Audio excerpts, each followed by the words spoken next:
नमस्कार, the view विचार मन्थनको नयाँ अङ्कमा यहाँहरूलाई स्वागत छ। नेपालको 70 वर्षको कम्युनिस्ट आन्दोलन आज आएर हेर्दा सत्ताको वरिपरि केन्द्रित छ। कम्युनिस्ट आन्दोलनले सत्ता प्राप्त गर्यो, करिब 2/3 नजिकको सरकार बनाउन पनि सफल भयो। तर आज त्यो कम्युनिस्ट आन्दोलन छिन्न भिन्न छ।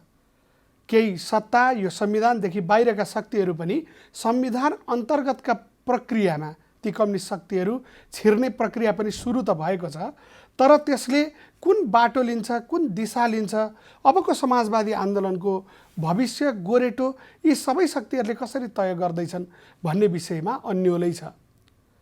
भर्खरै केही दलहरू विभाजित पनि भएका छन्। विभाजन हुने बित्तिकै एक अर्कालाई दक्षिणपन्थी अवसरवादी भन्ने आरोप लगाउने गरिन्छ। आज यनै सेरोफेरोमा हामी कुराकानी गर्नेछौँ र यसमध्येको एउटा दल नेकपा एमालेको अब यही मङ्सिर 10 गतेदेखि राष्ट्रिय महाधिवेशन पनि हुँदैछ। हामी यिनै विषयमा चर्चा गर्नेछौँ र हामीसँग हुनुहुन्छ आज राजनैतिक विश्लेषक डाक्टर खगेन्द्र प्रसाई। स्वागत छ यहाँलाई कार्यक्रममा। धन्यवाद। मैले 70 वर्षको वाम आन्दोलन यसले आफूलाई जुन उचाइमा विकास गर्दै थियो, गर्दै जाँदाखेरि फेरि त्यो आन्दोलन विकसित भएको त रहेन रहेछ। त्यहाँभित्र एकले अर्कोलाई दक्षिणपन्थी अवसरवादी भनेर के भनिरहेको हो? तपाईँको हिसाबले एकले अर्कोलाई दक्षिणपन्थी अवसरवादी भनिरहेको अवस्थामा हामी के भन्न सक्छौँ? सबै वाम पार्टीहरू चाहिँ दक्षिणपन्थी भयो कि भन्ने एउटा टटकार शङ्का अथवा त्यस्तो सम्भावना हामीलाई अनुभूति हुन्छ। अब तपाईँले अघिको जुन भन्नुभयो 70 वर्षको हाम्रो इतिहासमा यसले थुप्रै काम पनि गर्यो, थुप्रै उपलब्धि हासिल गर्ने प्रक्रियामा, आन्दोलनमा, क्रान्तिमा के भन्नुहोस् होइन, जनक्रान्तिमा यी सारा कुराहरूमा यसको भूमिका थियो। तर यो चाहिँ अहिले 90 को दशक पछाडि खास गरेर जब संसारमा वामपन्थको लागि राजनैतिक आर्थिक हिसाबले जुन प्रतिकूल विश्व व्यवस्था भयो, त्यो विश्व व्यवस्थामा यो सिङ्गो आन्दोलन नमजाले लतारियो र सिङ्गो आन्दोलन नै आज कम्युनिस्ट पार्टीको नाममा जे ठुलो शक्ति निर्माण भएको छ, त्यो ठुलो शक्तिको ठुलो हिस्सा चाहिँ आधारभूत रूपले र प्रष्ट रूपले पुँजीवादी भइसकेको छ। त्यसैले दक्षिणपन्थी मात्रै भन्ने अर्थको दुईटा अर्थ हुन्छ। एउटा तपाईँ लोकतान्त्रिक हिसाबले पुँजीवादी हुने कुरा एउटा हुन्छ, अनि त्यो पनि दक्षिणपन्थ नै मानिन्छ वाम आन्दोलनको हिसाबले, वामपन्थको हिसाबले।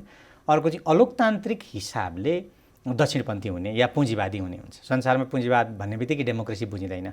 संसारमा पुँजीवादको इतिहास नै लोकतन्त्रलाई कमजोर बनाउँदै चाहिँ निषेध गर्दै अथवा कम्तीमा मजदुर वर्गको कम्तीमा लोकतान्त्रिक अधिकारलाई निषेध गर्दै, कमजोर गर्दै, त्यसलाई रिचुअलिस्टिक कर्मकाण्डी बनाउँदै मात्रै पुँजीवाद विकसित भएको। तपाईँले अहिले भनेको प्रजातन्त्र चाहिँ पुँजीवादमा धेरै पछाडि 1960-70 मात्रैमा विकास भएको। जस्तो उदाहरणको लागि तपाईँले हेर्नुहुन्छ भने 1960 सम्म त अमेरिकामा काला जातिहरूलाई संवैधानिक कानुनी भेदभाव थियो, राजनीतिक अधिकार अभ्यास गर्ने हिसाबले मात्रै पनि होइन। अरू भेदभावको त कुरा गर्नुहोस्, स्कुल सेग्रिगेसन थियो, बसमा, ट्रेनमा, प्लेनमा फरक ट्रिटमेन्ट हुन्थ्यो। बरु हामीले त्यो नेपाली समाजले त्यो भोगेन। यद्यपि हामी विभिन्न खालका वर्ग, विभिन्न खालका जातीय व्यवस्थाहरूसँगै विकसित हुँदै आएर पनि त्यो स्थिति थिएन भने त्यहाँ त्यो लेभलको स्थिति थियो। त्यसैले दक्षिणपन्थ एउटा लोकतान्त्रिक बाटोमा जाने हुन्छ, अर्को चाहिँ त्यो गैर लोकतान्त्रिक बाटो हुँदै सामान्य फाँसीवादी बाटो हुँदै नरम खालको फाँसीवादी बाटो हुँदै फाँसीवादतर्फ नै जाने खालको ठाउँमा पनि जाने खतरा हुन्छ। अहिले भनेपछि अहिले जुन जस्तै मैले सन्दर्भ अहिले ल्याउन खोजेको कुरा के हो भने नेकपा भन्ने एउटा दल जो करिब 2/3 को शक्तिसहित सरकार सञ्चालन गरिरहेको थियो, त्यो दल अझ एकीकृत भएर कम्युनिस्ट आन्दोलनलाई समाजवादतर्फ लाने भनेर उनीहरूका नेताहरूको सार्वजनिक प्रतिबद्धता थियो। तर एकाएक त्यतातर्फ नगइकन त्यो दल 3 टुक्रा, अझ वामदेव गौतमलाई अलग राख्ने हो भने 4 टुक्रामा विभक्त भएको छ। नेकपा एकीकृत समाजवादी, नेकपा एमाले छँदैछ, नेकपा माओवादी केन्द्र र वामदेव गौतमलाई जोड्ने हो भने 4 वटा टुक्रा भएको छ।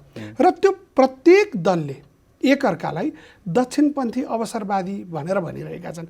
यो के भनेको हो त? यो भाष्य किन होइन? तपाईँले एउटा पार्टीले अर्को पार्टीलाई पुँजीवादी पार्टी प्रष्ट रूपमा देखिसकेपछि दक्षिणपन्थी भन्न सजिलो छ। उसले आफ्नो आङको भैँसीजी देखेको होइन, सामान्यतः मैले तपाईँलाई भने मूल रूपले स्थापित भएका कम्युनिस्ट पार्टीहरू जो चुनावमा गए, भोट पाए, सरकार चलाए, प्रदेशको स्थानीयको तपाईँ सङ्घको सरकार चलाए, तिनको आधारभूत चरित्र पुँजीवादी थियो। तिनका कार्यक्रम सिद्धान्तको हिसाबले, तिनको लक्ष्यका हिसाबले, जेलाई तिनीहरूले चाहिँ समृद्ध नेपाली सुखी नेपाली समृद्ध नेपाल सुखी नेपाली भन्ने जुन नारा थियो, त्यो नारा आफैमा एउटा पुँजीवादकृत नारा थियो। त्यो समाजवादको नारा कहिले हुनै सक्दैन।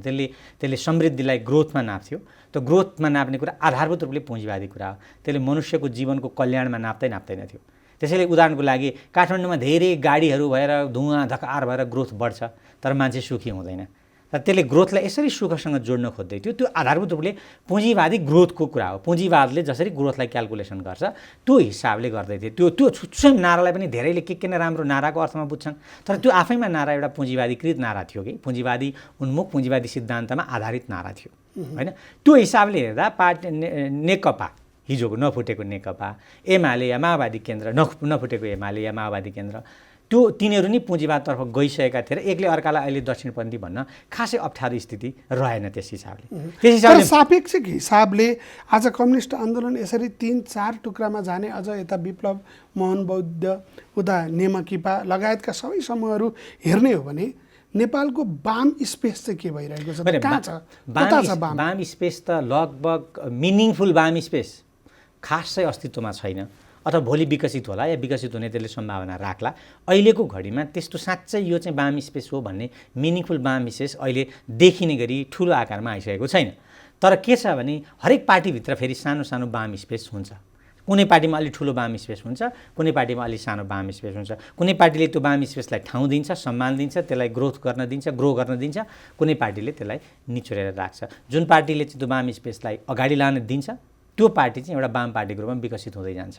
अब अहिलेकै भएका पार्टीहरूको बारेमा त्यो सम्भावना पनि सबै पार्टीमा देख्छु थोरै थोरै। म चाहिँ फेरि पनि त्यो सबै निलै भइसकेको अवस्था एकदम कमजोर छ केही पार्टीहरूमा होइन। जस्तो तपाईँले महाधिवेशनको सन्दर्भको कुरा निकाल्दा केही पार्टीहरूमा कमजोर छ भने केही पार्टीहरूमा चाहिँ त्यो अलि बन्छ कि भन्ने सम्भावना पनि बेला बेला देखिन्छ। तर अझै अहिले नै जजमेन्ट गर्नु चाहिँ अलि छिटो हुन्छ। तर जनताले मत दिएको चाहिँ तपाईँले एउटा महत्त्वपूर्ण कुरा भन्नुभयो कि आम रूपमा चरित्रका हिसाबले तलदेखि माथि सत्ता सरकार सञ्चालन गरिरहेका चुनावमा भाग लिएका पार्टीहरू आधारभूत रूपले पुँजीवादी पार्टी थिए, नाम कम्युनिस्ट पार्टी राखे पनि भनेर भन्नुभयो। तर एउटा ठुलो जनसङ्ख्याको हिस्सा जसले उनीहरूलाई मतदान गर्यो, त्यो एकताको आह्वानलाई पत्याएर भोट दियो, त्यो सबै एउटा पुँजीवाद पन्थी पार्टीका निम्ति दिएको मत थियो कि त्यो मतमा चाहिँ कुनै वामपन्थतर्फको जनताको आकाङ्क्षा पनि थियो? यो एकदम राम्रो प्रश्न। मान्छेहरू के भन्छन् हरेक ठाउँमा भने वामपन्थीलाई कम्युनिस्ट पार्टीलाई मान्छेले दुई तिहाईको नजिक दिए भन्छन्। तर तपाईँले एकदमै निष्पक्ष भएर वस्तुगत विश्लेषण गर्नुहोस् होइन। हो, नागरिकहरूको एउटा ठुलो तबका वामपन्थी पार्टी, वाम नीति, वाम कार्यक्रमको पक्षमा थियो, छ, त्यो निश्चित गर्न सकिन्न। तर तपाईँले त्यति बेलै हेर्नु न, त्यो जुन तपाईँले जसरी चुनावको लहर आयो, जसरी दुईवटा पार्टीको सामूहिकतामा चुनाव गयो होइन एलायन्समा, त्यति बेला चुनावको टिकट कसले पायो? त्यहाँबाट सुरु गर्नुहोस् त एकछिनलाई। चुनावको टिकट कसले पायो? कि जोसँग पैसा छ या जसले वरिपरि, अधिकांश है, सबैको हकमा होइन मैले, जोसँग पैसा छ या जसले पैसाको जो गर्न सक्छ। यो भनेको के हो? यो पैसा र पैसाको जो गर्ने परिस्थिति वामपन्थको परिस्थिति हो कि पुँजीवाद पन्थको परिस्थिति हो या पुँजीपन्थको परिस्थिति हो? यसरी हेर्नु त सबैले निष्पक्ष भएर। यसलाई तपाईँ हो त्यहाँभित्र त्योभित्र रुमलिएको, घुलिएको, एकाकार भएको वामपन्थको मत पनि आग्रह पनि थियो। तर मूल चरित्र त्यसको चाहिँ पुँजीवादी चुनावकै बेला त्यो भइसकेको थियो। त्यसैले अहिले तपाईँले चिन्ता गर्दा हुन्छ, चुनावमा चाहिँ अहिले नगरपालिकामा डोजर मात्रै कुद्छन्, डोजरको लागि विकास भनिएको छ, जङ्गल फाँडिएको, बाटो फाँडिएको, पहरा भत्काइएकोलाई विकास भनिएको छ नि त अहिले धेरै। तपाईँले हेर्नु न, समाजवादी विकासको हिसाबले स्कुल र स्वास्थ्यमा पुँजीवादीहरूले गरेको लगानी भन्दा हामी कम लगानी गर्दैछौँ। कम्युनिस्ट सरकारले पुँजीवादीहरूको देशमा हुने जुन महत्त्व दिन्छ शिक्षा र स्वास्थ्यलाई, त्योभन्दा कम महत्त्व, अथवा कल्याणका स्रोतै छैन भन्ने कुरा। होइन, स्रोत त कता रिलेटिभली कता लानुहुन्छ भने कसरी स्रोत छैन र भन्दा त तपाईँ नारामा सबैलाई सर्वसुलभ शिक्षा दिन्छु चाहिँ के आधारमा भन्नुभयो त? स्रोत थिएन भने त्यो प्रमिस किन गर्नुभयो? त्यो ढाँट्नु भएको थियो तपाईँले। फल्स प्रमिस भयो होइन, फल्स प्रमिस मेकिङ भयो कि स्रोत थिएन भन्ने नै छैन कि। अहिले यो विषयमा हामीलाई अन्तर्राष्ट्रिय सहयोग पनि छ, शिक्षा र स्वास्थ्यको मामलामा चाहँदाखेरि भित्रैबाट पनि स्रोत व्यवस्थापन गर्नु भने अहिलेभन्दा निकै राम्रो, म यसो भन्दिनँ कि संसारको सर्वश्रेष्ठ स्वास्थ्य व्यवस्था हामीसँग, अहिलेभन्दा निकै राम्रो स्वास्थ्य व्यवस्था शिक्षा व्यवस्था हामी लागू गर्न सक्छौँ। तपाईँले अहिले नै पनि हेर्नु न, शिक्षामा कति प्रतिशत लगानी गरिन्छ अरू देशहरूमा। केरलाले कति गर्छ स्वास्थ्य र शिक्षामा, भेनेजुएलाले कति गर्यो गर्दै थियो, अहिले पनि कति गर्छ, अथवा क्युबाले कति गर्छ गर्दैछ।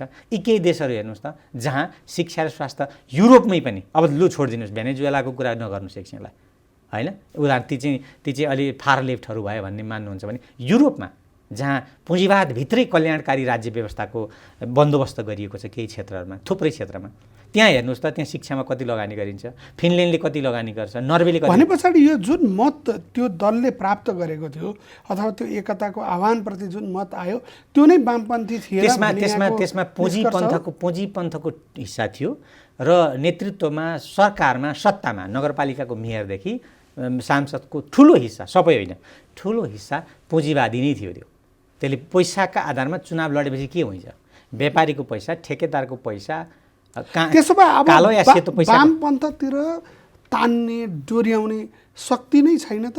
कमजोर छ, अहिले कमजोर छ त्यो शक्ति कमजोर छ, त्यो शक्ति सिद्धिएको छैन, त्यो शक्ति कमजोर छ। र केही समय मलाई लाग्छ, केही समय, छोटो समय, त्यो भनेको लामो 20 वर्षको भन्ने अर्थमा होइन, केही समय त्यो कमजोर हुन्छ, त्यसले आफूलाई तयार गर्दै जानुपर्छ। अहिलेको वाम कार्यक्रमको एउटा ठुलो महत्त्वपूर्ण चुनौती, त्यसको दायित्व, ऐतिहासिक दायित्व के हो भने हरेक पार्टीमा भएको सानो ठुलो वामपन्थीको स्पेसलाई त्यसले विस्तार गर्ने त्यहाँ प्रयत्न गऱ्यो भने त्यो जीवित रहन सक्छ, विस्तारित हुन सक्छ।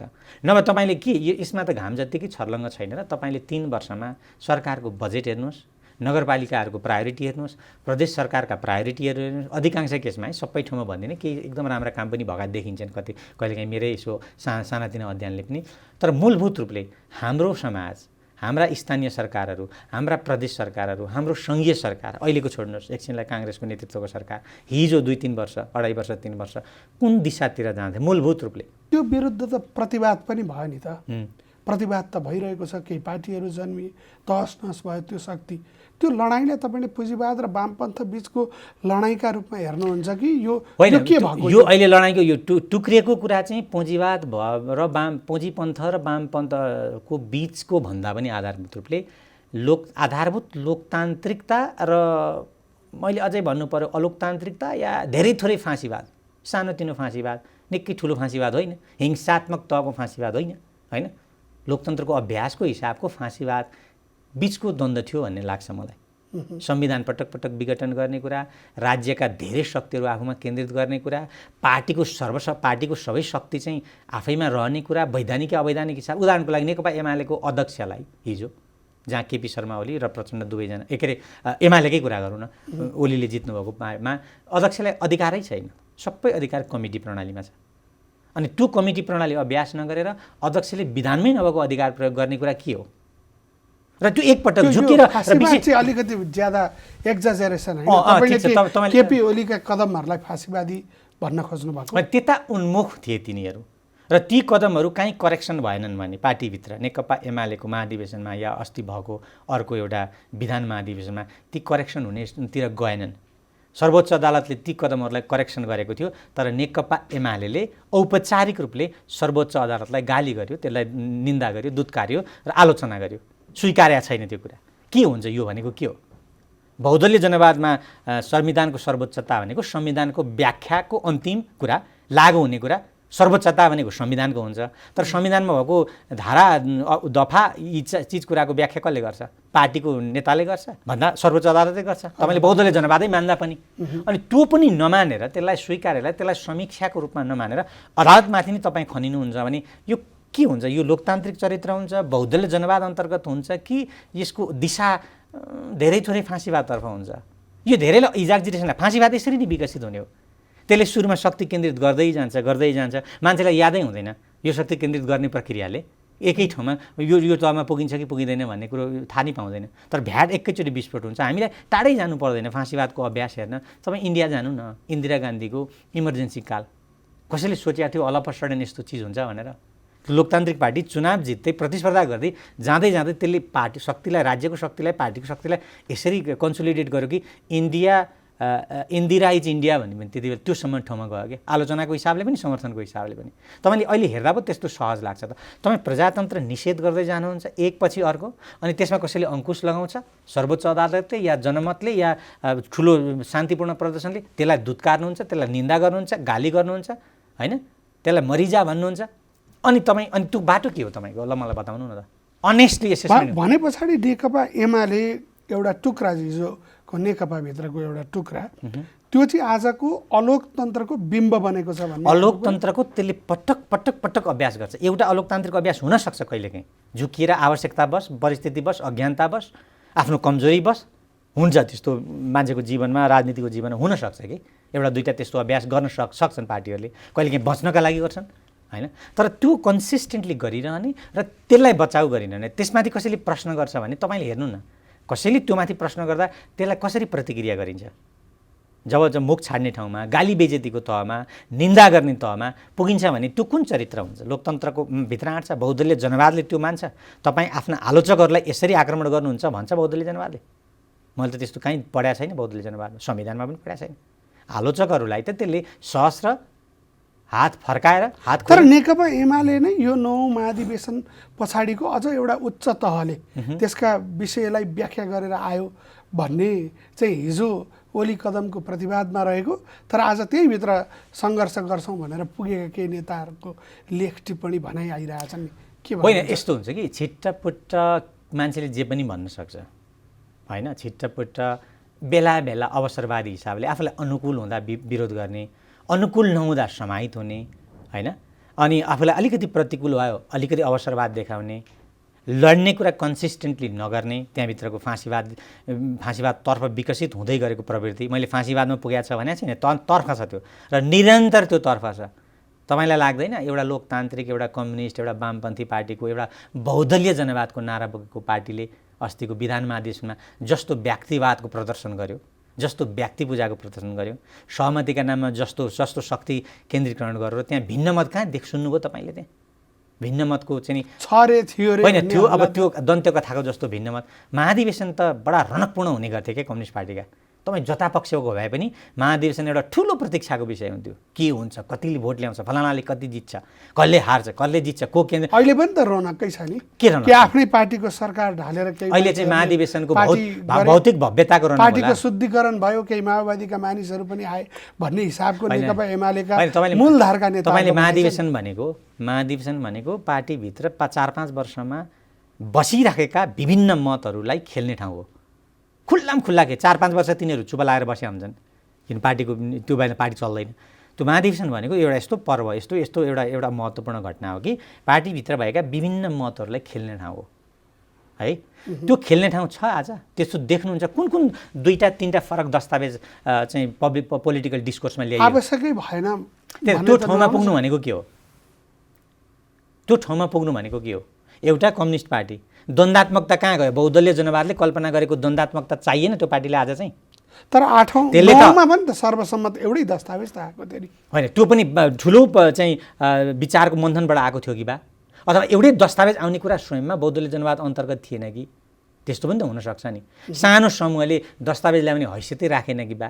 तपाईँले त्यो हैसियत दिनु भएन भने त वस्तु त तपाईँले कानुनी रूपले त तपाईँले चाहिँ लोकतन्त्र अभ्यास गरे जस्तो गर्नुभयो, तर व्यावहारिक हिसाबले के हुन्छ? सानो समूहलाई प्रष्ट खेल्न दिएन। खोइ कतिवटा दस्तावेजको आह्वान कहिले गर्यो केन्द्रीय कमिटीले? मलाई बताउनुहोस् त। अहिले फरक मत कसको छ ल्याउनुहोस् भनिया छ? मैले सुने छैन त्यस्तो त। सहमति भनिया छ र सामान्यतया राजनीतिक प्रतिवेदन अस्ति उसमै पास गरिसकिएको छ। विधान महाधिवेशनमा राजनीतिक प्रतिवेदन पास गरिएको छ। विचारको कुरा त त्यही टुङ्गियो भन्ने। अनि टुङ्गिएपछि के भयो त? हो, त्यो टुङ्गिने प्रक्रियामा कतिवटा विचार बिचको प्रतिस्पर्धा, द्वन्द्व भयो। तपाईँले अहिले पनि खोलेर हेर्नुहोस्, बहुदलीय जनवादमा मदन भण्डारीले लेख्दै गरेको शब्द द्वन्द्वात्मकता कहाँ हुनुपर्छ, त्यो पार्टीभित्र त्यो द्वन्द्वात्मकता कसरी स्थापित हुनुपर्छ।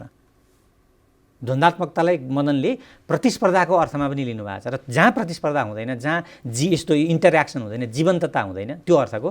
तर प्रतिस्पर्धा त होला नि त, त्यो त अब आउन 4-5 दिन बाँकी छ। तपाईँ के प्रतिस्पर्धाको कुनै त्यस्तो मात्रै हुन्थ्यो र? जस्तो पहिला महाधिवेशनहरूमा चाहिँ 6 महिना अगाडिदेखि महाधिवेशनको रौनक चल्थ्यो, होइन। अनि विचारका कुरा हुन्थे, सहमत असहमत हुन्थे। तर असहमत हुने एउटा पक्ष त निस्किसक्यो नि त त्यहाँ त। होइन, त्यो हिसाबले नै पनि अघि मैले तपाईँलाई दिएँ भने त्यो हिसाबले जब पार्टीमा भिन्न मतहरू उपस्थित हुँदैनन् र भिन्न मत अहिले तपाईँले आफै कन्ट्राडिक्टरी कुरा गर्नुभयो, किनभने त्यहाँ फरक मतहरू छन् अरे भन्नुभयो होइन। ती कहाँ अभिव्यक्त भए त? मैले त्यहाँ भन्दै खोज्दैछु क्या, ती किन अभिव्यक्त भएनन्? ती फरक मतहरू पनि कि समाहित भए त्यहाँ, के चाहिँ तिनले अभिव्यक्त हुने परिस्थिति पाएनन् होला? दुईटामध्ये एउटा। तपाईँ ऐतिहासिक भौतिकवादी हिसाबले यसको अलिकति विश्लेषण गर्न न, किन नेकपा एमाले भित्र फरक मत राख्ने कुरा चाहिँ अब प्रमुख विषय बनेन, अथवा राख्न खोज्नेहरूले राख्न चाहेनन् कि होइन? मैले जस्तो एमालेमा, जस्तो कि त्यहाँका केही नेताहरू त ओलीका कदमप्रति सर्वाधिक आलोचकहरू थिए, आज उनीहरूको कुरो कानी त त्यो हिसाबले काहीँ पनि सुन्नमा आएको छैन। भीमराव र घनश्याम भुसाल असन्तुष्ट हुनुहुन्छ रे भन्ने एउटा कुरा छ, बाँकी अरू सबैको त मुख बन्दै। त्यस्तो असन्तुष्ट केही मान्छेहरू असन्तुष्ट छन् रे भन्ने कुराको दुईटा अर्थ हुन्छ। एउटा नामको असन्तुष्टि अभिव्यक्त गर्ने, प्रिटेन्ड गर्ने, म असन्तुष्ट छु भन्ने, असन्तुष्टको पात्र हुँ भन्ने देखाउने, तर भित्र कुनै आफ्नो नेगोसिएसन गर्ने, आफ्नो बार्गेनिङ चल्ने एउटा बाटो हुन्छ।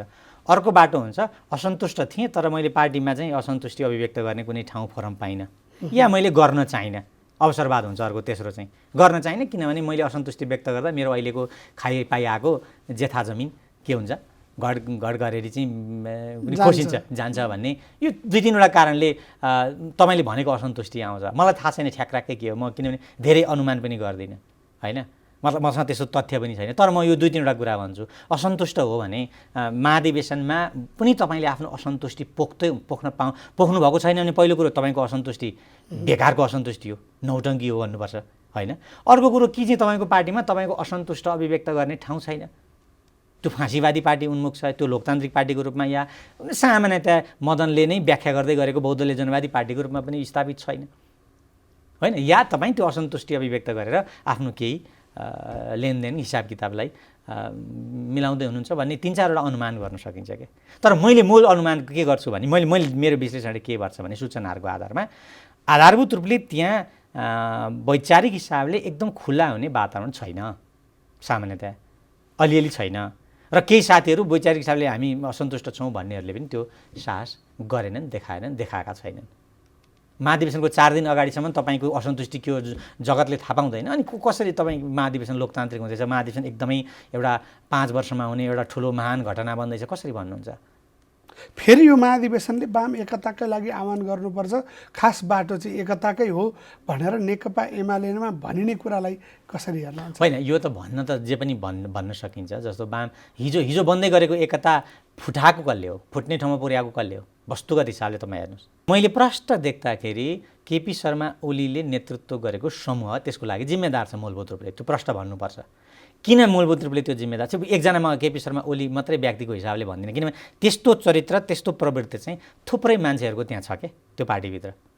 त्यस्तो नहुने भए केपी शर्मा ओली त्यस्तो हुनुहुन्न थियो होला वस्तुत हिसाबले हेर्दा। किन म तपाईँलाई 2-4वटा उदाहरण दिन्छु। गण्डकी प्रदेशमा चाहिँ पटक पटक चाहिँ अविश्वासको मत लाँदा के भयो, लुम्बिनीमा के भयो होइन, प्रदेश 1मा के भयो तपाईँले देख्नुभयो त? त्यो अविश्वासको प्रस्तावलाई टार्दै लाने सामान्यतया बहुमत र अल्पमतको जुन सामान्य खेल हो, नियम हो, विश्वमा पुँजीवादीहरूले पनि मानेको खेल हो होइन, त्यो खेलसम्म पनि नमाने। त्यति मात्रै भएन, पार्टी चाहिँ एउटा स्थितिमा प्रदेश 3 गएर एकलाई हेरौँ, बागमती र एकलाई फेरि हेरौँ। जब नयाँ मुख्यमन्त्री बन्नुभयो उहाँहरू अल्पमतमा परेपछि पनि कति दिनसम्म मुख्यमन्त्री रहिरहनु भयो, यसरी हेर्नुहोस् त ल। त्यो प्रवृत्ति होइन, त पार्टी फुटिसक्यो, तपाईँको मेजोरिटी भएको पार्टी फुटेर पार्टीले वैधानिकता पाइसक्यो, निर्वाचन आयोगदेखि तपाईँको संसदभित्र त्यसको प्रदेशसभाभित्र त्यसको वैधानिकता प्रवेश गरिसक्यो, तपाईँ अल्पमतमा पर्नु भएपछि तपाईँ के गर्नुहुन्छ? बौद्धले जनवादीले के गर्छ मलाई बताउनुहोस् ल।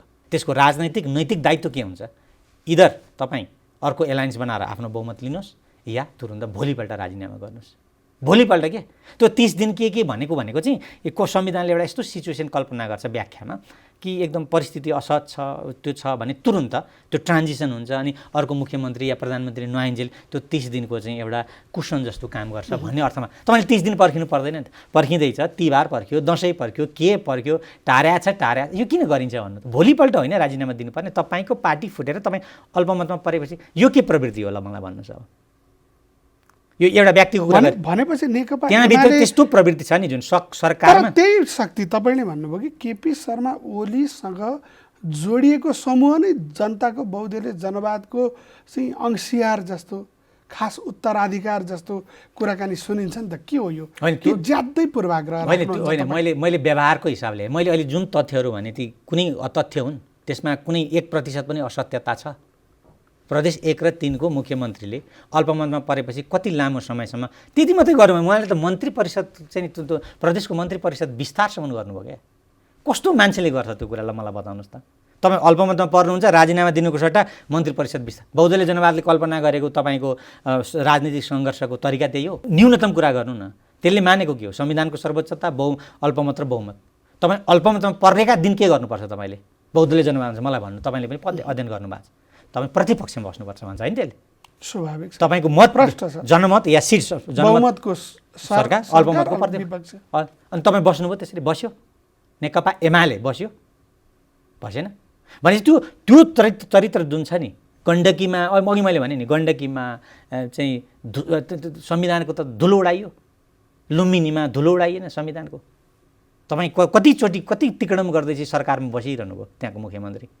त्यो तिकडम होइन बहुदलीय जनवादका हिसाबले, त्यो भन्नु पर्दैन हामीले। संसारले संविधानमा विश्वास गर्ने त त्यसको त आलोचना गर्नुपर्छ। आलोचना भयो भने त्यही भएर त त्यो कुरा ठिक थियो भन्ने मत, त्यो कुरा ठिक छ, राजनीतिमा यस्तै हुन्छ भन्ने मत चाहिँ नेकपा एमालेमा निकै उल्लेख्य रूपले ठुलो छ। त्यस कारणले भनेको जनताको बहुदलीय जनवाद मान्छे ठाडो उल्लङ्घन गर्ने भन्नेहरूकै भिडमा त्यसको ठाडो उल्लङ्घन गर्नेको होइन, त्यसको ठाडो जबजको होइन, जबजसँग त्यसको दुश्मनीको साइन भयो क्या। जबजका केही सकारात्मक पक्षसँग त्यसको दुश्मनीको साइन भयो। यद्यपि त्यो सामान्य 200-300 वर्ष अगाडि विकसित भएको जानुहुन्छ भने त तपाईँ प्राचीन कालकै डेमोक्रेसी पनि हाम्रै चाहिँ पृथ्वीनारायण शाहका दरबारमा पनि त्यस्तो खालको चल्थ्यो। भारतवारी सभामा मतहरूको हुन्थ्यो होइन। तपाईँ रोमन साम्राज्यदेखि अरू जानु भने त्यो मजाले दरबारभित्र चाहिँ दरबार एलिटहरूको बिचमा डेमोक्रेसी हुन्थ्यो। बेलायतमा पनि हुन्थ्यो, जहाँसुकै हुन्थ्यो। किनभने एलिटका कन्ट्राडिक्सन कसरी सोल्भ गर्ने त? कि त राजाका हुकुम प्रमाङ्गीले गर्नुपर्छ कि चाहिँ डेमोक्रेसीले? न त उनीहरूकै भनेपछि यो महाधिवेशनमा चाहिँ तपाईँ डेमोक्रेसी दिन प्रतिदिन क्षयीकरण भइरहेको देख्नुहुन्छ। यो महाधिवेशन नेकपा एमालेलाई कस्तो देखिरहनु? नेकपा एमालेको विधान महाधिवेशन डेमोक्रेसीको एक चरणको सत्यानाश हो, त्यसमाथि हमला हो। महाधिवेशन अर्को स्टेप हो। यसले के गर्छ? दुईवटा कुरा गर्न सक्छ। यसले 1-2जनाको लेनदेन नेगोसिएसन केही गर्ला होइन, तर आधारभूत रूपले म तपाईँलाई बताइन्छु, यहाँ विचारको प्रश्न छलफल गरिँदै छैन, छ त्यो टुङ्गिसक्यो। विधान महाधिवेशनले विचारको प्रश्न टुङ्ग्याउन मिल्छ? नाम विधान महाधिवेशन हुन्छ, अनि विचारको प्रश्न तपाईँ त्यहाँ किन टुङ्ग्याउनु? विचारको प्रश्न निरूपण गर्न विधान महाधिवेशन गरेको भन्ने होइन, त्यो हो र विचारको प्रश्न विधानमा गएर हेरौँ त विचारको प्रश्न कसले निरूपण गर्छ? यद्यपि ल ठिक छ, विधान महाधिवेशनै गरिन्छ अरे, मानियो यो कुरा। विधान महाधिवेशनै गर्दा पनि तपाईँले कतिवटा भिन्न मतहरूको छलफल कति दिन संवाद भएर त्यो डकुमेन्ट बन्यो। भनेपछि यो 10औं महाधिवेशनमा जसरी हिजो नेकपा विवादित भयो, यतापट्टि नेकपा खास गरी तत्कालीन प्रधानमन्त्रीका कदमका विरुद्ध चाहिँ लडाइँ लडिरहेका 10 भाइ भन्ने एउटा चलन छ, उहाँहरू समेत फेरि नेकपा एमालेमा गइसके पछाडि एमालेमै अझै पनि वामपन्थ समाजवादतर्फ लतार्ने शक्ति त्यो गर्न सकिन्छ है भन्ने उहाँहरूको दाबी र 10औं महाधिवेशनको सङ्घार, यसलाई कसरी हेरिरहनु? म तपाईँलाई यसमा 2-3वटा कुरा थप्छु पनि है। जस्तो उदाहरणको लागि 10औं महाधिवेशनमा सामान्यतया एमालेको संस्थापन पक्ष जो धेरै बलियो छ अहिले, उसले चाहेको केही पात्रहरूलाई निर्विवाद, निर्विकल्प, सर्वसम्मत चाहेको। त्यसलाई उनीहरूले पार्टी कसैले चाहिँ अब हास्यास्पद छ, अब त्यो पार्टी एकताका लागि के भनेको लोकतान्त्रिक विधि चाहिँ पार्टी एकताका लागि घातक हुन्छ भन्ने हो कि पार्टीको एकता तपाईँ लोकतान्त्रिक विधि मार्फत मात्रै निर्माण गर्न सक्नुहुन्छ? उहाँले कस्तो बुझाइ व्याख्या अहिले यसो पत्रिकाहरूमा हेर्छु, कहिलेकाहीँ इन्टरभ्यूमा हेर्छु कि लोकतन्त्र प्रतिस्पर्धा गर्यो भने पार्टी एकता रहँदैन जस्तो हुन्छ। त्यो प्रतिस्पर्धा भएन भने चाहिँ पार्टी एक हुँदैन। मिटिङमा गएर छलफल गर्न पाइएन भने आफ्ना आफ्ना कुरा राख्ने भनेको प्रतिस्पर्धा हो। तपाईँको मत राख्ने र तपाईँको मतलाई मैले काउन्टर गर्ने भनेको प्रतिस्पर्धा हो पार्टीमा। त्यो भएन भने पार्टी विघटन हुने हो क्या। त्यसैले संसारका ठुल्ठुला बुर्जुवा पार्टीहरू निकै ठुल्ठुला सङ्कटमा पनि बाँचिरहन्छन् क्या। रिपब्लिकन पार्टीको सुरुमा तपाईँ 17वटा राष्ट्रपतिका क्यान्डिडेट हुन्छन् डेमोक्रेटिक पार्टीमा, घट्दै घट्दै घट्दै घट्दै जान्छन् कि हेर्नु न, बुर्जुवाहरूले अभ्यास गरेको त्यो होइन, न्यूनतम रिचुअलिस्टिक भए पनि भलै त्यो चाहिँ कसले ज्यादा पैसा ल्याउँछ त्यो अलग बाटो, तर तपाईँले कम्तीमा त्यही ठाउँमा तपाईँले अर्को तरिकाले आफूलाई उपस्थित गर्न पनि ठाउँ त राख्यो नि त। बर्नी स्यान्डरको स्पेस त त्यही पार्टीले दियो नि। यदि त्यो पार्टी आज पुँजीपतिहरूको कब्जामा छ, त्यो हुँदै पनि हेर्नुहोस् है, मैले त्यो हुँदा समाजवादी डिस्पाइट द्याट त्यो हुँदै पनि त्यो डेमोक्रेटिक पार्टीका उल्टा मतहरूको, अभिमतहरूको, सिद्धान्तहरूको मान्छे चाहिँ के भयो चाहिँ त्यसले स्पेस पाएर एउटा ठुलो मुभमेन्ट अमेरिकामा अहिले पनि छ, उनको वरिपरि र अरू मान्छेहरूको। मैले तपाईँलाई के भन्दै थिएँ भने यो सहमति भनेपछि मेरो प्रश्नको केन्द्र के थियो भने 10 भाइहरू जो ओलीका कदमहरूप्रति प्रतिवाद गर्दै हुनुहुन्थ्यो, उहाँहरू एमाले भित्रै यसको रूपान्तरण सम्भव छ, त्यहाँभित्रको ठुलो जनशक्ति चाहिँ अहिले पनि वाम छ र त्यसको नेतृत्व गर्नुपर्छ, महाधिवेशन लगायत त्यहाँभित्रको अन्तरसङ्घर्षले हामी ठिकठाक पार्छौँ भन्नेहरूको कुराकानी र 10औं महाधिवेशनको यो सङ्घार कसरी हेर्दै हुनुहुन्छ? त्यो मिलेको छ? तपाईँको म 10 भाइकै सन्दर्भमा जाउँ, यसरी म व्यक्तिगत हुन त यो समाजको जीवन हो, यसमा भाग्नु हुँदैन होइन, आलोचना गर्दा को रिसाउँछ भन्ने सोच्नु हुँदैन। 10 भाइको कुरा गरौँ, त्यो सबै 10 भाइहरूले आजको समस्या केपी शर्मा ओली, उनको कार्यशैली, उनको अलोकतान्त्रिक चरित्र र उनको कतिपय ठाउँमा उनको फाँसीवादी चरित्रसम्म भनेका छन्, एक हात शब्दहरू सुनिन्छ होइन। त्यो चाहिँ मुख्य समस्या हो भनेपछि मुख्य समस्या त्यो भएपछि मुख्य दायित्व के हुन्छ तपाईँको राजनीतिक जीवनमा? त्यसलाई प्रतिवाद गर्ने, त्योसँग प्रतिस्पर्धा, निर्मूल नभन्नु, निर्मूल फेरि फाँसीवादी शब्द हुन्छ, त्योसँग प्रतिस्पर्धा गर्ने र त्यसलाई हराउने हुनुपर्ने हो नि त। फाँसीवाद त निर्मूलै हुनु पर्यो नि। होइन अघि मैले भने फाँसीवाद पनि एक खाले हिंसात्मक फाँसीवाद हुन्छ, अर्को चाहिँ अलिक सफ्ट टाइपको हुन्छ, हामी कहाँ विकसित भएको अलिक सफ्ट टाइपको, किन शक्ति केन्द्रीकरण गर्ने र त्यति मात्रै छैन। फाँसीवाद मैले यस अर्थमा पनि भनेको विकासको कुरा गर्ने, तर त्यो विकास वर्ग निरपेक्ष हुन्छ, के विकास अनि त्यस पछाडि तपाईँले धर्मका तत्त्वहरू छिराइदिने, ठोरीको राम जन्मभूमि भन्ने एउटा एजेन्डा निकालिदिने, जो न तपाईँको पार्टीले अनुमोदन गरेको छ, न तपाईँको राज्यमा छ, न त्यो संविधानमा छ, न तपाईँका अन्तर्राष्ट्रिय मामलाहरूमा। तपाईँले त अयोध्याको राम चाहिँ अयोध्याकै हो भनेको छ, हाम्रो बुद्ध लुम्बिनीकै हो भनेर कमिटमेन्ट कसम खाएर आउनु भएको छ अस्ति होइन। अहिले आएर अनाग निकाल्नुहुन्छ, पशुपतिलाई सहयोग गर्नुहुन्छ, के गर्नुहुन्छ, हिन्दुत्ववालाहरूको भोट लिने अनेक दाउ गर्नुहुन्छ। यो के हुन्छ? फाँसीवादको सहज यात्रा। तपाईँले भारतकै हेर्नु न, 10, 15, 20 वर्षको कुरा, राम मन्दिर मस्जिद यिनैको लडाइँ हुँदै चाहिँ नि फाँसीवादको यात्रा तय भएको त्यहाँ होइन। अब म तपाईँ 10 भाइको कुरा गर्दैछु कि यो 10 भाइ जे भन्नुहुन्छ उहाँहरूले यो विश्लेषण गरिसके, यसको दायित्व के हुन्छ? हो ल, दायित्व के हुन्छ भने उहाँहरूको जे पोजिसन छ, आज उहाँहरू के गर्दै हुनुहुन्छ त्यो प्रवृत्तिका विरुद्ध, उहाँले जसलाई केपी ओलीले त्यो प्रवृत्तिको नेतृत्व गर्नुभएको छ भन्नुभएको थियो, त्यो प्रवृत्तिका विरुद्ध उहाँहरूको के योजना छ त? अहिले अस्ति विधान महाधिवेशनमा के गर्नुभयो, अब महाधिवेशनमा के गर्दै हुनुहुन्छ? महाधिवेशन आउनु कति दिन बाँकी छ मलाई सम्झाउनु त एकचोटि फेरि, संसारले जानोस् त। अब त 4-5 दिन पनि, 5 दिनमा अगाडि के गर्दै हुनुहुन्छ? महाधिवेशनको प्रतिनिधि छानिसकिया छ लगभग, होइन त? लगभग केही ठाउँ भयो 100% आइसक्यो। त्यो भनेको त्यो त्यहाँ के गर्नुभयो उहाँहरूले? त्यहाँ कहाँ लड्नुभयो? महाधिवेशनको प्रतिनिधि छनौटमा लडियो, अनि महाधिवेशनको प्रतिनिधि छनौटमा जाँदा तपाईँले आफ्नो दस्तावेज, सिद्धान्त, विकल्प, हामी विकल्प हो, हामी यसरी प्रतिस्पर्धा गर्छौँ, हामी अध्यक्षमा उठ्छौँ, महासचिवमा उठ्छौँ भनेर जानु पर्दैन? स्वयं एमालेको गति चाहिँ आज कतातिर छ? अनि एमालेको गति आज के छ? 3-4वटा तपाईँलाई कुरा बताउँछु, अनि तपाईँ नि त्यसको नाम राख्नुहोस्।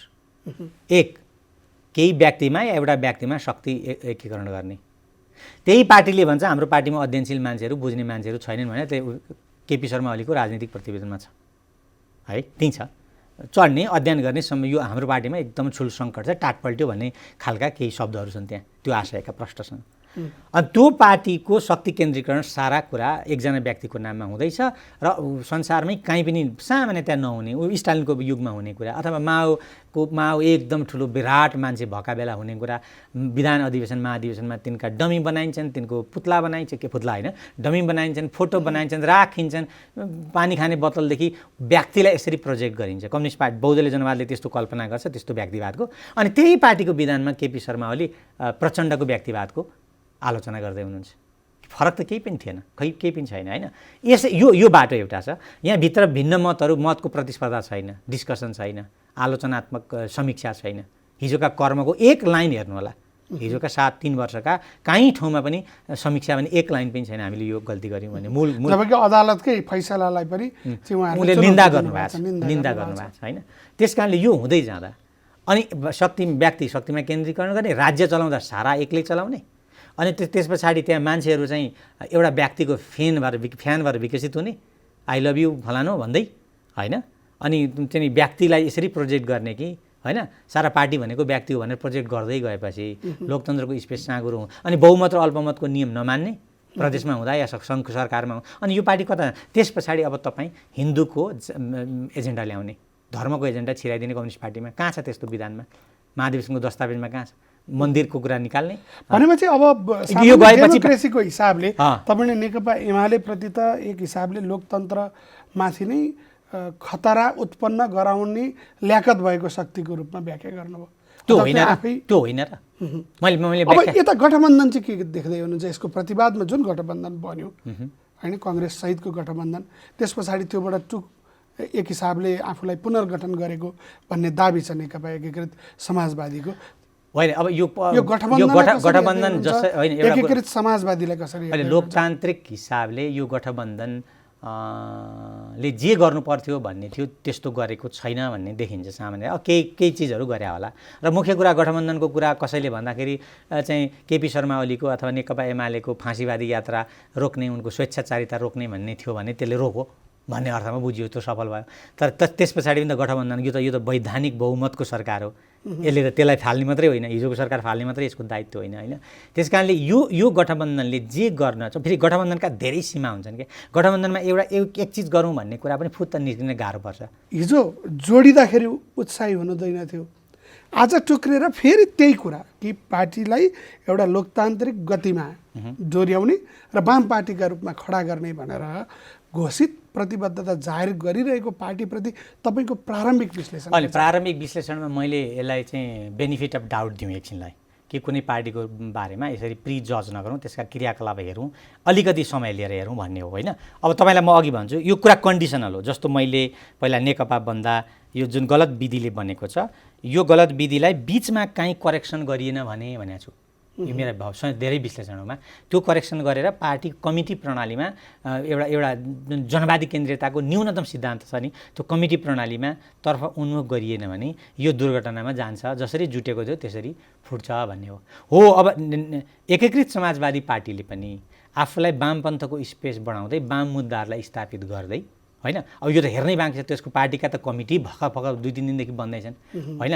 बन्दै जाँदाखेरि त्यो पार्टीले आफ्नो सिद्धान्तलाई स्पष्ट गर्दै सिद्धान्तअनुसारका व्यवहार गर्दै जान्छ कि फेरि यस्तै गोलमालमा बसिरहन्छ, त्यो हेर्न चाहिँ अझै बाँकी छ र हामीले पर्खिनै पर्छ त्यसका लागि। किनभने यति सुरुमै अहिले त्यसको त सम्बन्ध त मलाई लाग्छ धेरै कमिटीहरूले त पूर्णता पनि पाइसकेका नहोलान्। कति विभागहरूले भर्खर त्यसको केन्द्रीय कमिटीले एउटा आकार लियो, होइन? अब यो हेरौँ त, यसले सरकारमा कसको पर्फर्मेन्स गर्छ, यसले आफ्नो आन्तरिक संरचना, आन्तरिक विधि छ नि पार्टीमा निर्णय गर्ने, सरकारमा को व्यक्ति जान्छ, सरकारले कसरी चाहिँ सरकारका मान्छेले कसरी कार्यान्वयन गर्छन् भन्ने कुरामा एउटा व्यक्ति केन्द्रित भएर जान्छ। गयो भने यो फेरि त्यही पुरानै एमालेकै ठाउँमा फर्किन्छ, होइन? त्यसले सामूहिक रूपले निर्णय गर्दै, हरेक चिजलाई समीक्षा गर्दै, सरकारका मामलाहरूलाई समीक्षा गर्दै, सरकारका मन्त्रीहरूको पिरियोडिक आवधिक मूल्याङ्कन गर्दै, तिनलाई पार्टीगत हिसाबले निर्देशन दिँदै, होइन, गयो भने चाहिँ यो चाहिँ एउटा ठिकठाकको लोकतान्त्रिक वामपन्थी शक्तितर्फ जान्छ। अब यो भइहाल्छ भन्ने कुरा किटानी छैन, किनभने किटानी त कसले गर्न सक्छ? अब तपाईँले जाँदा जाँदै हामी अन्तिममा पनि छौँ कि नेपालको वाम आन्दोलन यो समग्र अघि सुरुवातमा अलिकति भन्नुभएको थियो कि 90 पछाडि आम रूपमा पुँजीवादले जसरी जरा गाड्यो, विश्व व्यवस्था नै पुँजीवादी विश्व व्यवस्था भयो र नेपालका सबै वाम अथवा अरू दलहरू पनि कि पुँजीवादी पार्टी बने। आज 90 पछाडि करिब 31 वर्ष भइसक्यो। संसारभरि चाहिँ वामपन्थी शक्तिहरू लडाइँमै छन्, पुँजीवादसँगको प्रतिवाद प्रतिरोधमै छन्। पुँजीवाद पनि आफ्नै सङ्कटमा एकपछि अर्को सङ्कटको चक्रबाट गुजिरहेको छ। यो परिप्रेक्ष्यमा नेपालमा वामपन्थी भविष्य चाहिँ के देख्नुहुन्छ? मैले मानेको एउटा विधा दर्शन ऐतिहासिक भौतिकवाद अनुसार विश्लेषण गर्ने हो भने कहिलेकाहीँ यो मान्छेलाई बुझ्न पनि गाह्रो हुन्छ कि, किनभने बुझ्ने तरिका अर्कै, अलि छिटो इमिडिएट बुझिरहेको हुन्छ मान्छेले। ऐतिहासिक भौतिकवादको गहिराइमा गएर बुझ्ने परम्परा हामीकामा कमजोर छ, त्यो स्थापित गरौँला। फेरि कुनै नाम यसो भनिदिइसके पछाडि यो अप्ठ्यारो कुरो, गाह्रो कुरो। अब ऐतिहासिक भौतिकवादी हिसाबले सिधा हेर्ने भनेको के भने तपाईँको देशमा, मान्नु विश्व बिर्सिनुहोस् एकछिनलाई, सजिलोको लागि विश्व बिर्सिएँ मैले, तपाईँको देशमा वामपन्थको स्पेस कति बेला हुन्छ? एउटा राम्रो पढेको विद्वान आउनेछ, त्यसले मार्क्सका बारेमा थुरो कुरा बोल्नेछ, लेनिनका त कण्ठस्थै राख्नेछ, माओलाई त जिब्रोमै राखेको छ, त्यसले सारा मान्छेलाई सङ्गठित गर्छ र सारा त्यसका योजनामा सारा दुनियाँ चकित भएर लाग्नेछ। अनि समाजवाद आउँछ। यो हो ऐतिहासिक भौतिकवाद। यो त काल्पनिक मार्क्सवाद हो, काल्पनिक समाजवाद हो। सरी, मार्क्स ऐतिहासिक भौतिकवादको अनुसार तपाईँले साँच्चैको वामपन्थी कम्युनिस्ट पार्टी बनाउने भनेको खास वर्गहरूको पार्टी बनाउने हो। एक, तपाईँले ती वर्गहरू पहिचान गर्यो कुनै पार्टीले, त्यो जुन पार्टीको रूपमा ती वर्गहरू पहिचान गर्ने दिशातर्फ उन्मुख भयो र वर्ग पहिचान गर्दै त्यो वर्गको बिचमा उसले आफ्नो सङ्गठन निर्माण गर्यो भने त्यो वामपन्थी पार्टी बन्दै जान्छ मजाले। भने यहाँ पनि तपाईँले आफ्नो वर्ग चिन्नु भएन भने, हो तपाईँको वर्ग अहिले मलेसियामा अरबमा काम गर्दै गर्ने मजदुर र तिनका परिवार हो तपाईँले प्रतिनिधित्व गर्ने, सिधै तपाईँले 50 लाख सदस्य त पाइसक्नु भयो त, 50 लाख भोटर त तपाईँका तयार भयो त, 50 लाख छन् तर तिनीहरूलाई 50 लाखका इन्फर्मेसन दिन सक्यो। एक्ज्याक्टली हो, त्यो वर्ग होइन, यस्तो हुन्छ होइन त्यो वर्गलाई मेरो वर्ग यो हो भन्नु। अब अहिले त के छ भने कम्युनिस्ट पार्टीमा वर्चस्व ती वर्ग तिनको सदस्यता पनि छैन होला, तिनको कहिले कुरा पनि सुन्दैन होला, तिनलाई विदेश पठाउने हामी भन्छौँ नि ट्राभल के एजेन्सी अरे मेन पावर एजेन्सी, तिनको हालि त्यहाँभित्र वर्चस्व छ, सानो ठुलो पुँजीको वर्चस्व छ क्या, त्यो त सत्य हो नि, हामीले स्वीकार। अब त्यो फेर्नुभयो तपाईँले भने ल यहाँ वर्ग रहेछ हाम्रो, विदेश बस्छ, त्यसको जीवनलाई यहाँ परिवारको त्यसको जीवनलाई त्यसले विदेश गएर कमाएको कुरालाई सृजनात्मक बनाऊ भन्ने योजना तपाईँसँग छ भने त्यो वर्ग तपाईँसँग के हुन्छ, जोडिन्छ। किसान हो तपाईँको वर्ग, कुन कति बिघा जमिन भएको कति उत्पादन हुने किसान तपाईँको वर्ग हो। मजदुर त थोरै लिमिटेड सङ्ख्यामा छौँ हामी, छन् यो नेपालमा। मजदुर आधारभूत रूपले तपाईँको ब्याकबोन हुँदैन, किसान हुन्छ र मजदुर चाहिँ विदेशमा गएको मजदुर तपाईँको ब्याकबोन हुनसक्छ। यो वर्ग चिन्ने अभियान चाहिँ जुन पार्टीले सुरु गर्छ नि सबभन्दा पहिला, मलाई लाग्छ वामको रूपमा विकसित गर्ने एउटा सैद्धान्तिक सम्भावना राख्छ। अब चिनो तर व्यवहारमा लागू गरेन भने त गर्दै। त्यसैले यो चिज चाहिँ आजका जस्तो जति वामपन्थी हुनुहुन्छ पार्टी भित्र या बाहिर, वामपन्थको वास्तवमा पुनर्निर्माणको काममा जुट्न चाहनुहुन्छ, जुटिरहनु भएको छ, साँच्चै जुट्नु भएको छ, कोही ख्याल जुट्नु भएको होला। उहाँहरूले पहिलो बुझ्ने कुरा के भने वामपन्थी पार्टी भनेको एउटा वर्ग पक्षधर पार्टी हो होइन, त्यो सुख भनेको वर्ग निरपेक्ष सुख हुँदैन। त्यसैले अहिलेको नारा थियो नि हाम्रो बहु पपुलर जस्तो लाग्ने होइन, सबैलाई ठिक हुने नि एउटा उहिले दशैंको चाहिँ सबैले दिने आयु नसुध सबैलाई सबै धनी भए हुने भनेर तपाईँले भनेपछि त्यो सबै धनी त हुन सम्भव हुँदैन। त्यस्तै त्यहाँनिर तपाईँ आउँदाखेरि त्यो वर्ग पक्षधर मुद्दालाई स्थापित गर्नुभयो र तपाईँले आफ्नो वर्ग चिन्नुभयो। यहाँनिर मेरा वर्गहरू छन्, यिनलाई सङ्गठित गर्ने, यिनलाई एजुकेट गर्ने, सङ्गठित गर्ने भनेको एजुकेट गर्ने पनि हो क्या, यसको त पार्टीको सदस्यता दिनेलाई मात्रै सङ्गठित भनिँदैन। त्यो त नेकपा एमाले नि मानिसकेको छ कि हाम्रो पार्टीमा बुद्धिको टाट पल्ट्या छ भनेर होइन। त्यसैले त्यसको सङ्गठन जीवन्त छैन, त्यसको सङ्गठनमा फाँसीवादको ठाउँ हुन्छ। जब मान्छेहरूसँग आलोचनात्मक चेतना हुँदैन, ज्ञान हुँदैन, फाँसीवाद खेल्ने नि त्यहाँ हो कि। फाँसीवादको बिउ ज्ञानको ब्रिडिङ ग्राउन्ड भन्छ नि हामी होइन, ज्ञानको बन्द्याकरण भएकै ठाउँमा फाँसीवाद। त्यहाँ एउटा ठुलो डेमागोगले उत्तेजित कुरा गर्छ, विकासका कुरा गर्छ, कहिलेकाहीँ जहाजका कुरा गरिदिन्छ, अनि मान्छेलाई वाह हुन्छ, अहिलेसम्म कसैले कल्पना नगरेको त्यस्ता इमेजिनेसनहरू ल्याउँछ, मङ्गल ग्रहमा जाने कुरा गर्छ, कहिलेकाहीँ गर्दैला ठुलो देशकाले। अनि तपाईँलाई यस्तो विकासको भोक जगाइदिन्छ कि अनि त्यो वर्ग निरपेक्ष र सापेक्ष विकासै तपाईँ देख्नुहुन्न। त्यसैले अघि मैले भने त्यही दोहोऱ्याउँ, कुनै पनि पार्टी तपाईँले अघि रिपिटेडली भनेको एकीकृत समाजवादी पार्टी या अर्को पार्टी या अहिले संसदीय अभ्यासमा उपस्थित नभएका अरू पार्टी छन् नि, जसले आफूलाई क्रान्तिकारी भन्छन् नि, तिनले अरू केही नगरिकन हामीले सङ्गठित गर्ने वर्ग छ कि छैन, कतिजना छन्, तिनको जीवन के हो, तिनले के माग गर्छन् भन्ने कुराको अध्ययन सुरु गर्यो भने के हुन्छ भने अब मात्रै पार्टीको एउटा वैचारिक भौतिक आधार हुन्छ। के भन्छन् मार्क्सले भने दर्शनले सर्वहारामा आफ्नो हतियार भेट्छ भौतिक भने, सर्वहाराले दर्शनमा आफ्नो वैचारिक हतियार भेट्छ भनेकै के हो भने ल तपाईँले एउटा विचार त गर्नु, वामपन्थ मार्क्सवादी विचार छ, तर त्यो मार्क्सवादी विचारको भौतिक हतियार खोइ तपाईँको, मलाई बताउनु त।